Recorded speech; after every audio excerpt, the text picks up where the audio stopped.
Você sabe as diferenças entre as fundações profundas, estaca e broca e quando utilizar esses modelos de fundações?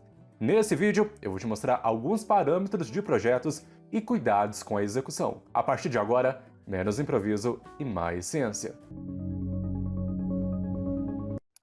Olá, seja muito bem-vindo ao canal. Sou o engenheiro e professor Pedro Rodrigues. Antes de entrar nas principais diferenças, vamos fazer um relembrar é viver sobre fundações profundas. Quando que eu devo utilizar a fundação profunda? Quando nós fazemos a sondagem SPT para fazer a investigação do solo, assim nós conseguimos verificar a questão da resistência, o tipo de solo, qual que é o nível da água encontrada nesse local. Se no relatório de sondagem o número de golpes for igual ou maior que 8 e a profundidade 3 metros, nós já podemos adotar a fundação profunda. Após a análise do relatório de sondagem, você deve verificar quais são os tipos de fundações profundas você consegue trabalhar. A primeira fundação profunda que você deve levar em consideração no processo de escolha qual que é a melhor fundação para aquela edificação é a broca. Sabe o motivo de considerar a broca como o primeiro tipo de fundação profunda? É a questão do seu custo. No entanto, no processo de escolha do tipo de fundação,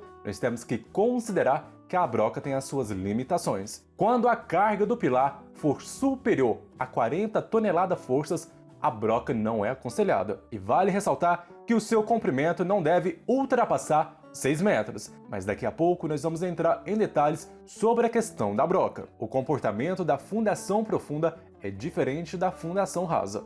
Aqui nós temos que considerar dois novos agentes, que é a questão da resistência lateral, que nós vamos ter a transmissão de carga da superestrutura através do seu corpo. Aqui nós podemos compreender que essa transmissão de carga vai ser através do atrito e o solo. Além disso, a segunda figura que nós vamos ter importante aqui é a resistência da ponta. Como citado, a broca é um tipo de fundação mais barata e a sua forma de execução vai ser de forma manual. Aqui nós podemos utilizar o trado rotativo. Esse trado rotativo é composto por uma haste de tubo metálico rosqueável. A partir do processo que a profundidade vai avançando, nós podemos aumentar essa haste de tubo metálico através dessa emenda. E lá na ponta desse trado rotativo, nós vamos ter duas lâminas desencontradas. Vamos fazer a seguinte reflexão e usar a imaginação. Quando nós temos os operários utilizando esse trado rotativo, eles vão girar a haste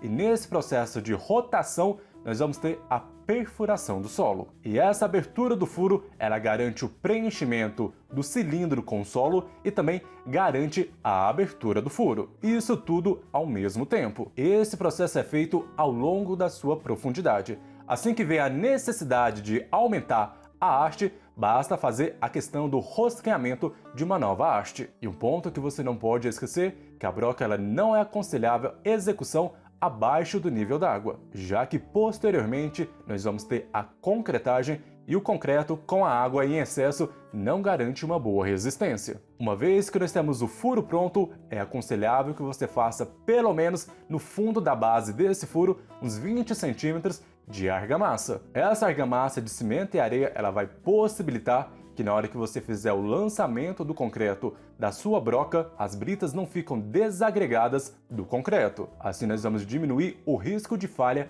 na ponta dessa broca. Lembra da resistência na ponta? Justamente nós temos que garantir que essa resistência esteja presente. Outro detalhe que pode conter ou não na sua broca é a questão de uma armadura adicional. Você pode colocar a armadura adicional e deixar pelo menos 50 centímetros para fazer a ligação entre a infraestrutura, que é a broca, e a superestrutura, a questão do pilar da nossa edificação. Assim nós vamos garantir uma boa ligação. A capacidade da broca ela vai depender muito da questão do seu diâmetro e também do seu comprimento. Anota essa dica que a profundidade máxima da broca é de 6 metros. Mas por qual razão nós temos essa profundidade máxima, Pedro? É que nós temos que garantir uma boa verticalidade na hora da execução. Lembra que essa fundação é feita de forma manual. Nós temos que garantir que esse furo esteja totalmente na vertical. Por isso, nós não podemos ir tão profundo, já que nós não vamos ter como garantir uma boa verticalidade. Quando você estiver com o relatório de sondagem E lembrar dessa profundidade máxima de 6 metros, a broca ela deve ser interrompida quando nós tivermos um SPT maior ou igual a 12. Só para você ter uma noção, acaba que o diâmetro influencia muito na capacidade da carga que nós podemos ter na broca. Vamos para 3 exemplos. Se nós tivermos um diâmetro de 20 centímetros, a sua capacidade é de 5 toneladas-força. Se o diâmetro for de 25 centímetros, a sua capacidade é de 7 toneladas-força. Agora, se o diâmetro for de 30 centímetros, nós vamos ter uma capacidade de 10 toneladas-forças. Isso é apenas um parâmetro para você ter a noção. O que vai garantir é a sua situação e o seu memorial de cálculo. Uma vez que você analisou a broca e ela não te atende, nós já podemos partir para as estacas. Nas estacas, nós podemos ter 2 classificações que vão envolver as estacas com deslocamentos e as estacas escavadas. A diferença entre elas é a forma de perfuração desse solo. A estaca com deslocamento, ela não vai promover a questão da remoção desse solo. Aqui nós podemos citar as estacas pré-moldadas, as estacas metálicas. Já as estacas escavadas, nós vamos ter a remoção desse solo. E um detalhe é que nas estacas nós podemos utilizar um equipamento para fazer essa perfuração. E nem sempre requer a descida de um operário para verificar a questão da base do fuste. Nós podemos ter estacas cravadas,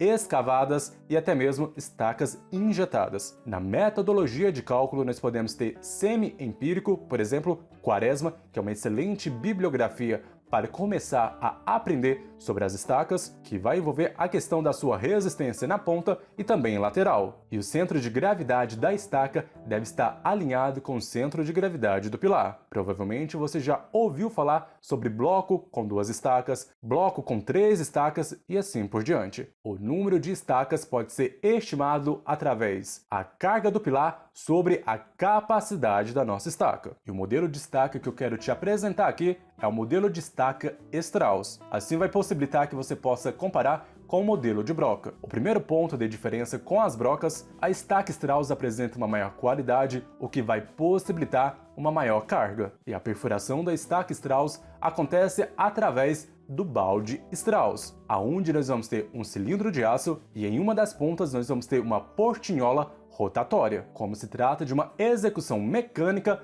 aqui nós vamos ter a questão do seu motor e também do seu tripé. Esse tripé vai ter aproximadamente 4 metros de altura. Nós vamos fazer a suspensão desse balde Strauss e através do seu próprio peso é cravado no solo. Assim que nós temos o primeiro metro de perfuração, nós colocamos um tubo de aço. E aqui vai entrar uma das grandes diferenças com a broca. Esse tubo de aço vai garantir uma boa verticalidade e também evitar a questão de desmoronamento da nossa perfuração. Assim que a perfuração vai aumentando, nós podemos aumentar a questão desse tubo, já que ele também é rosqueável. Se tratando sobre a dosagem de concreto desse tipo de fundação, a estaca vai exigir pelo menos 300 kg de cimento por metro cúbico. E o seu slump pode variar entre 8 a 12, o que acaba sendo bastante plástico. Entre os motivos de adotar um slump plástico é para evitar a aderência no tubo. Mas você deve estar se perguntando: Pedro, eu fiz a concretagem, o tubo fica ou não? A partir do momento que você faz a concretagem,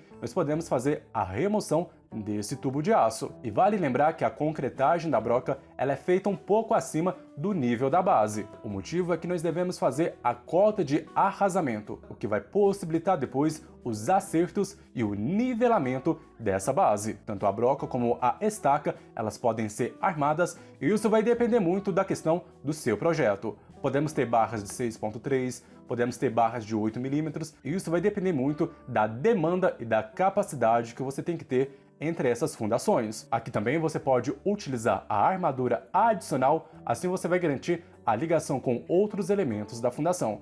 Talvez você tenha um bloco de coroamento aonde vai fazer a transição entre a superestrutura e também a nossa estaca. E eu deixei a dica mais importante do vídeo, que vai possibilitar você fazer uma comparação entre o diâmetro e também a questão de capacidade.